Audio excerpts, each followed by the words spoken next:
Bienvenidos y bienvenidas al Percal de Alba. Yo soy Alba y en voz en off tenemos a... Fan de Multiversus Cosplay. Hoy inauguramos la sesión 1, la primera sesión del Club de Lectura Viaje de Ida y Vuelta, con los capítulos 1, 2, 3 y 4 de El Hobbit. Y bueno, la verdad es que estamos muy emocionados porque la sesión piloto tuvo muy buena acogida. Habéis sido varios de vosotros los que os habéis apuntado al Club de Lectura. Desde aquí, muchas gracias de parte de los dos. Estamos súper contentos.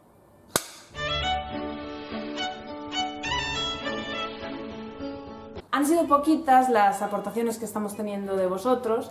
A lo mejor, no sé, seguramente os dé vergüenza al principio. Os animamos de verdad, porque de eso trata un club de lectura, de que entre todos colaboremos. Aún así tenemos algunas cositas que comentar. Empiezo con una pregunta que nos la hace desde Instagram Fran Garfú. Vale, preguntar cuándo y por qué leíste por primera vez El Hobbit y cuál fue tu primera impresión. Yo, si no recuerdo mal, creo que la primera vez estaba en Madrid. Lo leí muchísimo durante esa temporada y bueno, a mí siempre me gustó todo el tema de mitología y que creo que lo leí antes que El Señor de los Anillos, si no recuerdo mal. Desde luego que fue antes que la película. No te rías, que no soy tan viejo, ¿vale?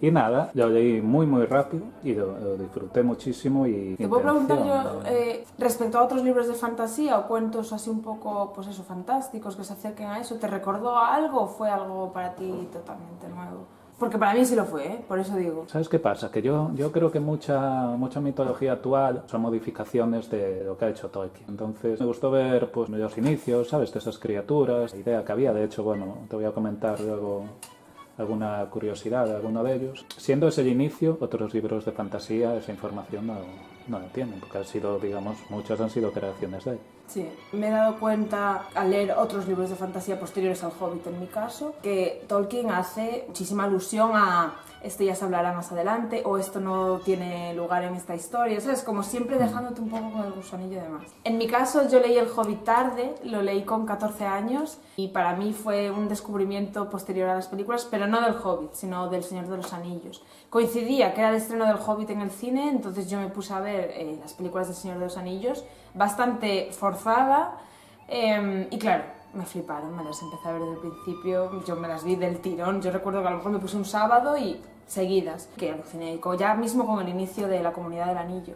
Y después de eso, yo me acuerdo, estaba afiliada al Club de Lectores, Club de Lectores, sí, ¿no? Club de Lectores, se llama la editorial. Círculo de Lectores, Círculo de Lectores. Busqué Tolkien y lo que me saliera, y ya buscando sinopsis y tal, me di cuenta de que El Hobbit había sido lo primero que había publicado, lo compré inmediatamente, y fue así como descubrí a Tolkien, y bueno, mi experiencia fue totalmente reveladora, se ha convertido no solo en mi libro favorito, sino en mi autor favorito, y a mí me cambió la vida totalmente. Tengo una concepción de esa lectura que no tengo en las siguientes relecturas, porque siempre lo digo, si tuviera que leer un libro por primera vez sería este, evidentemente, pero siempre me aporta algo nuevo, siempre es reconfortante para mí leer El Hobbit.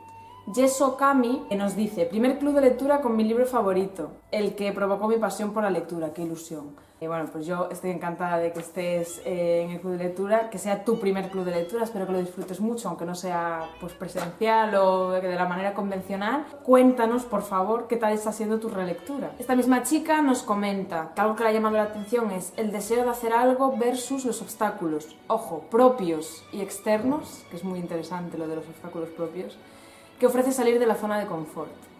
Yo tengo apuntado que se hace mucha alusión a la comodidad. El concepto cómodo en el primer capítulo se ve de diferentes maneras, se ve comodidad en el primer párrafo, se ve cómodo, acomodado. Después en el capítulo 2, cuando Bilbo se olvida su pañuelo de bolsillo, su sombrero, el dinero, también hace alusión a todas las comodidades a las que tiene que renunciar. Pero también lo que dices de obstáculos propios, yo tengo la imagen de cuando Bilbo se despierta y está solo, que los enanos ya se han ido, tiene esa decepción, la decepción como sorpresa. Decepción barra alivio. Sí, pero él dice ni una nota de agradecimiento, ni siquiera tal... Pero él, la noche anterior, cuando los enanos cantan, que se queda creo que mirando las estrellas, imaginándose que son las joyas, que se queda como sacando la vena Tuk, la vena aventurera que en el fondo tiene, pero que evidentemente él no cuenta con hacerlo. Bueno, mi impresión, eso, la decepción como sorpresa en cuanto a las expectativas infundadas. Yo creo que sí que Bilbo, cuando está ahí imaginándose las aventuras, escuchando la canción de los enanos, sí que nace en él como un deseo de vivir unas aventuras que al día siguiente, cuando se despierta y está solo, dice: a lo mejor estaba esto de que me convencieran. En su personaje, sobre todo al principio, si ponemos en tantos por ciento, mi impresión sería 70% quedarse y 30% intentarlo. De hecho, si no recuerdo mal, creo que en algún momento llega a decir algo, ¿sabes? En plan, si yo supiera que vuelvo sin ningún tipo de daño, ¿sabes? Me animaría. Mínimo vas a ver un dragón, ¿sabes? O sea, Ya, no, mínimo, sí. supongo que también sería una criatura que nunca habría visto, ¿sabes? Entonces, todo como muy atropellado al final, ¿sabes? Las decisiones y tal. Y creo que es eso precisamente lo que le anima a empezar la aventura. Tengo una pregunta que la hace desde Instagram Aragast e Ingeriar. ¿Por qué a los hobbits son medianos y los enanos si los hobbits son más bajitos? Voy a echar mano de estas crónicas del Hobbit. Es un libro estupendo, basado en las películas, pero bueno, muy, muy visual. Y aquí atrás hay un desplegable y aquí están Bilbo y sus amigos. Creo que se puede ver bien la diferencia de tamaños. Además se habla en estos capítulos que los hobbits son medianos, se refieren así a ellos en la Tierra Media, en cuanto a que no son hombres. Y se dice de uno de ellos que llegó a ser tan alto que podía montar un pony, ¿no? Son muy, muy bajitos. Y que los enanos ya de sobra, de hecho la compañía de enanos de Thorin traen sus propios ponis, como que son más altos, se hace una alusión a todo esto. Los hobbits tienen ese tamaño y se les llama medianos. ¿Por qué? Palabra de Tolkien. Y los enanos son enanos. No quiere decir que enano sea lo más pequeño que hay en la Tierra Media. Sí, totalmente de acuerdo. Tengo algo que comentar que es algo que me gusta mucho del Hobbit y es el pequeño texto del inicio, antes del primer capítulo. Se trata de en el que se habla del mapa, ¿cierto? Y de las runas. Consiste en dar credibilidad a la historia. A mí el narrador es no siempre es un personaje, pero bueno, la figura de narrador me parece muy interesante, la admiro mucho. Y en Tolkien, es que es Tolkien, quiero decir, él mismo se está dirigiendo al lector, como rompiendo esa pared que hay de impersonalidad, y eso a mí me parece muy mágico, porque en realidad fue así como nació el Hobbit, contándoselo a sus hijos y demás. Tolkien no configuró el Hobbit así desde el principio, sino que este preámbulo fue incorporado en el 66. Este libro y este capítulo, para mí es mi capítulo favorito, de los cuatro. Ojo, de los cuatro que hemos leído esta semana. O sea, es como ver la Comunidad del Anillo. Es ir a la comarca, conocer a Bilbo, conocer a Gandalf. Y la primera frase, en un agujero en el suelo vivía un hobbit, creo que es de las frases más conocidas de la literatura anglosajona. A mí me provoca muchas cosas esa frase. Para mí es ir directamente al nacimiento del universo de Tolkien. Sabes que Tolkien es especialmente descriptivo. Gente que no le gusta mucho, a mí me encanta. A mí también. Y entonces me gusta mucho que llegue incluso a detalles de cuando está describiendo la casa, incluso a decir que no tiene escaleras. Ahí yo creo que también se ve mucho eso. Está muy centrado en el tema de explicarle a los niños, sabes, todo muy detallado, igual que hacen en capítulos más adelante. Tolkien acostumbraba a contarles cuentos a sus hijos cada noche antes de dormir. Y sus hijos cada vez, y no me extraña, le pedían pues más y que les contase incluso, bueno, el tema de las cartas de Papá Noel, que también podemos un día mencionar por encima, que ampliase los mundos que él les describía, ¿no? Y así nació esta primera frase. Tolkien estaba corrigiendo exámenes y, bueno, dándole vueltas un poco a la historia que contaría aquella noche, le vino la frase de en un agujero en el suelo vivía un hobbit. Y en una hoja ahí entre exámenes la apuntó para no olvidarse. Se quedó con esa frase, además en inglés es in a hole in the ground there lived a hobbit. Es como, no la modificó, que se le pasó así por la cabeza y dijo, a partir de esto les voy a contar a mis hijos esta historia. Y bueno, a partir de ahí fue cuando se propuso ampliar su universo y por eso fue improvisando. Además que yo creo que se nota, decidme si vosotros también lo notáis, el hecho de que evidentemente escribiendo no fue improvisando. Bueno, hay cosas que sí, hay canciones que las improvisó en el momento y las escribió y las dejó tal cual, pero sí que es verdad que se nota que es una narración de un cuento que la vas contando un poco así como de memoria, es que hasta parece trovadoresco. No sé, esta información es mundialmente conocida, pero bueno, yo en mi caso descubrí este dato con este libro de Santiago Posteguillo, escritor y historiador español. Tiene dos libros, frente a libros precisamente, y uno es La noche en que Frankenstein y el Quijote, que es este de aquí. En este libro da información sobre autores, desde el anónimo que tiene Lazarillo de Tormes, pasando por Tolkien, J.K. Rowling, Sherlock Holmes. Y en el capítulo dedicado a Tolkien, pues da este dato que yo me quedé con él para siempre desde entonces. Bilbo Bolsón.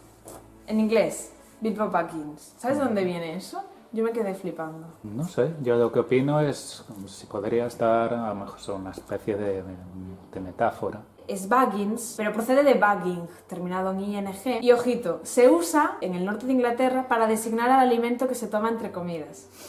O sea que viene muy apropiado a las 6 comidas que hacen diariamente los hobbits, si pueden. A mí hay un dato que me pareció bastante curioso, sabes que se comenta, ¿no? Que Tolkien es una persona un poco misógina. Se comenta hoy en día. Sí, se comenta hoy en día. Entonces, a mí me llamó mucho la atención cuál es el segundo personaje que se nombra en El Hobbit, que es la madre de Bilbo. Da más información de ella que del padre. Y aparte, por ser Tuk, belladona Tuk, todo lo relacionado a su influencia en que haga esta aventura. Lo siguiente que aparece en este capítulo es ya la llegada de Gandalf, que a mí siempre me emociona muchísimo. La conversación de buenos días me parece muy metafórica en cuanto a lo que Gandalf producirá en Bilbo. Pero ya desde el inicio, buenos días. Son buenos, lo quiera o no, son buenos porque tal y cual. Busca más en Bilbo de lo que el propio Bilbo ofrece. Podemos hablar de la magia que tiene Gandalf a la hora de ver un poco o adelantarse a las cosas. Más que ver, adelantarse a los acontecimientos, fíjate. Que no es lo mismo en el capítulo 2, donde él se va, él vuelve, sabía, o más bien tenía el resquemor de que tenía que volver. Y es cuando le dicen, ¿qué te hizo irte? ¿No? Dice, mirar hacia adelante. ¿Y qué te hizo volver? Dice, mirar hacia atrás. Y bueno, otra cosa, pero ya no es de personajes o tal, sino de la estructura. ¿Tú no crees que este capítulo funcionaría perfectamente como un relato? Sí, totalmente. La última frase, referente a Bilbo, se va a dormir y se despierta literalmente mucho después de que naciera el día y ahí se acaba. Ya da a entender de que no ha partido con los enanos. Tú dices, que al final no se ha ido, ¿sabes? ¿Tú crees a lo mejor que la primera noche que le contó Tolkien a sus hijos se acabaría ahí? Claro, y bueno, acabó ahí y lo retomó meses después. Me encanta, que seguramente, no lo sé, no voy a decir seguramente sí o no, pero me encanta el hecho de acabar el capítulo 1 y decir, ya está. Si pasa algo más aquí ya se verá, pero no. Lo he hecho. Me encanta el primer capítulo. ¿Un carnero asado para comer? Quiero saber, en global, este capítulo, ¿te gusta? Sí, lo que pasa es que veo que es totalmente distinto al primero. Es más duro, me parece más dirigido a niños. A niños. Solamente el nombre, los trolls, ¿sabes? Guille, Berto y Tom. En las anotaciones leí de Michael, además no de Christopher, que las aportaciones de Michael también son muy diferentes a las de Christopher en cuanto a que él recuerda sobre todo su infancia relacionada con la literatura de su padre. Dice que les daba mucha pena a los trolls. Sobre el habla de los trolls tengo un dato curioso que aportar. Creo que en el libro se ve con las dobles R's y tal y cual. Tolkien en El Hobbit los describe como no era precisamente el que se oye en un salón de invitados. Y es que les da un dialecto como de clase baja en sentido cómico. Tolkien hizo un ensayo que se llama Chaucer como filólogo, el cuento del administrador. Te lo leo literalmente. Muestra cómo Chaucer usa el dialecto norteño del inglés medio con sentido humorístico para la audiencia sureña de Londres. Se basa un poco en esto y les da esa caracterización de clase baja, humor de la época, humor además británico, bastante básico. Quería comentar, aunque es algo que se ve en absolutamente toda la obra de Tolkien por ser su rasgo más característico, que es el descriptivo, quiero destacar una frase que la apunté literalmente, subrayando como esa adjetivación, y te la voy a leer con y sin, para que veáis la diferencia. No hace falta que escuches a Tolkien con Enya de fondo. Es mágico igual. Y simplemente por esa característica de la adjetivación. Entonces, mira, cuando describe que están sentados los trolls, leo: había 3 criaturas muy grandes sentadas alrededor de una hoguera de troncos de haya, y estaban asando un carnero espetado en largos asadores de madera y chupándose la salsa de los dedos. Esta sería la frase, tal cual del Hobbit, escrita por Tolkien. Tenemos 2 is y luego pues todos los adjetivos. Y bueno, las descripciones. Si omitimos todos esos detalles, había 3 criaturas sentadas alrededor de una hoguera, asando un carnero y chupándose la salsa de los dedos. Yo veo que cada párrafo es poético. Funciona de manera independiente. Tú lo localizas muy fácil, además. Cualquier escena del Hobbit visual, mientras lo lees, la ubicas perfectamente en el tiempo porque te queda clarísimo de que lo están están alrededor de una hoguera de troncos de haya, no te imaginas tú la hoguera que te da la gana.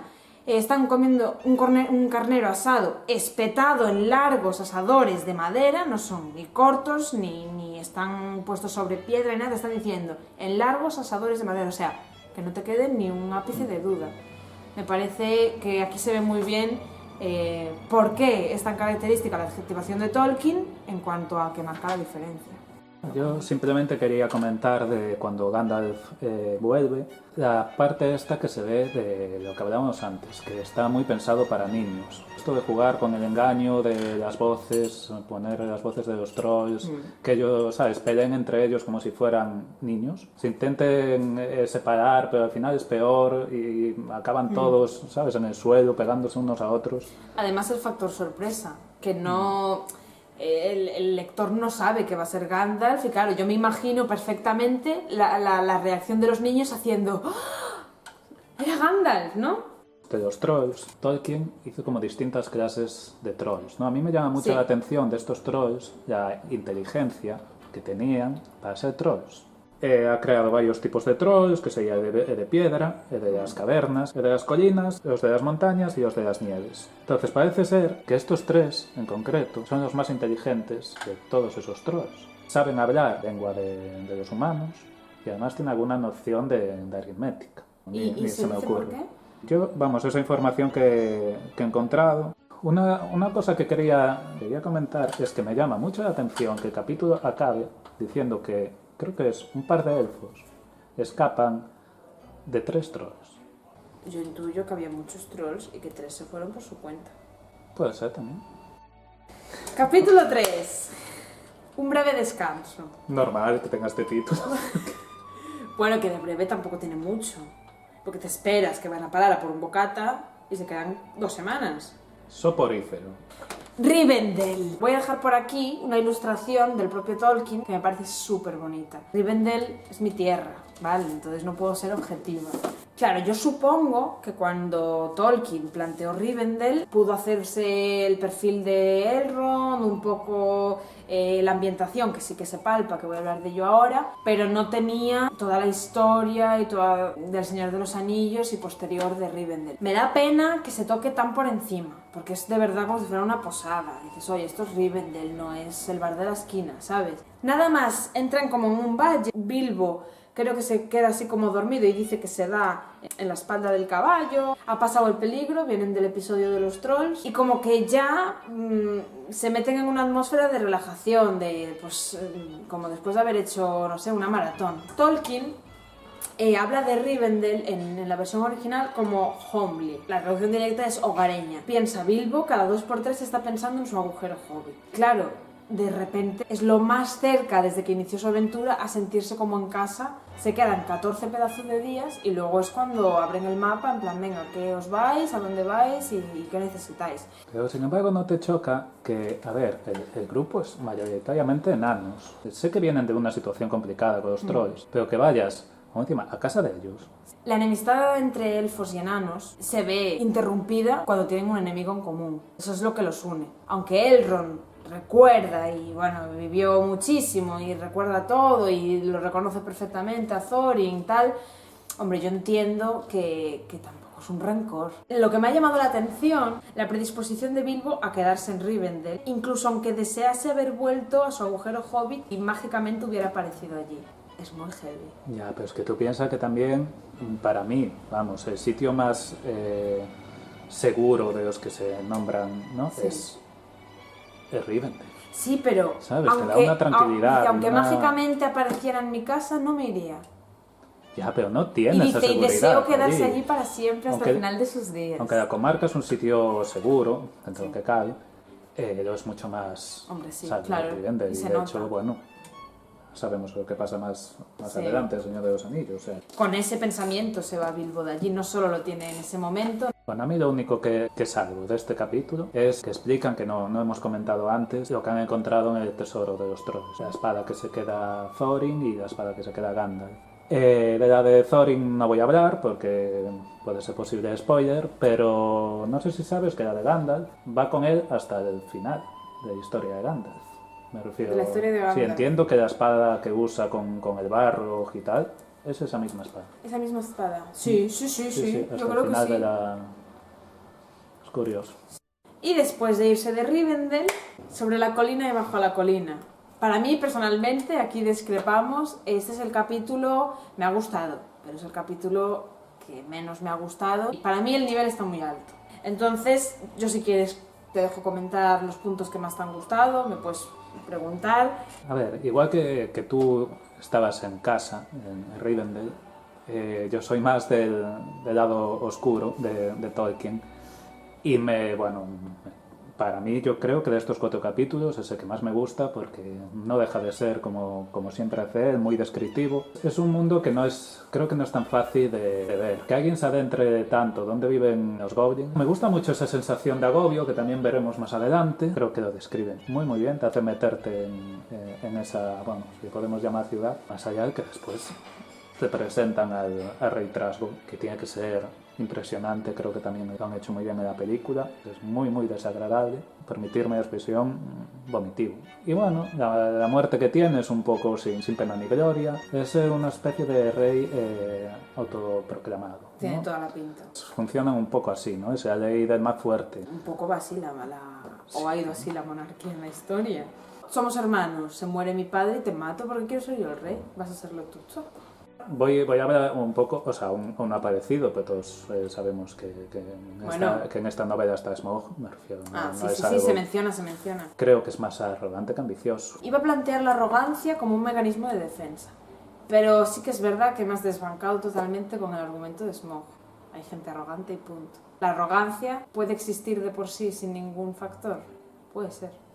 Relaciona bastante la arrogancia con lo cínico. Con la frialdad, no sé, no me gusta nada. Pero veremos más adelante la diferencia de la arrogancia que tiene Thorin a la arrogancia que tiene Smaug. No, claro, por supuesto. Hombre, por supuesto.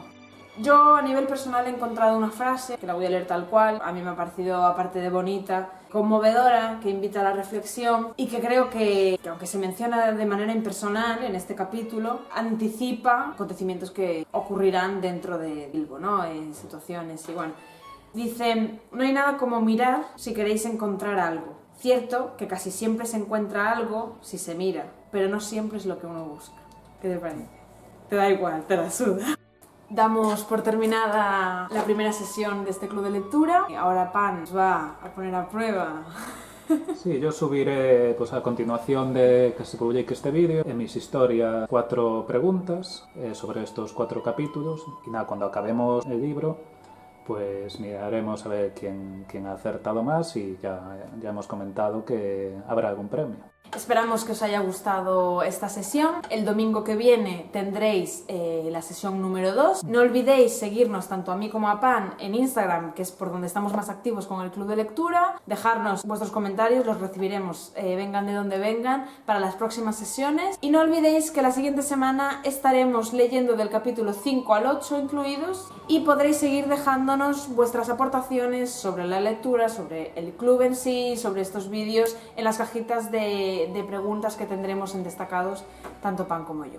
Esto es todo por hoy, nos vemos la próxima semana. Chao. Chao. Mire, usted, señor mío. Ya estamos con la señor. Hay una... Me viene solo, yo te digo, respeto, ¿sabes? A tus mayores. El padre de Bungo es hermano, el padre de Bungo, el abuelo de Bilbo, es hermano del bisabuelo de Frodo. A mí tampoco me queda todo, yo regular, ¿sabes? Vicenta, ¿te has entendido algo? Porque yo no.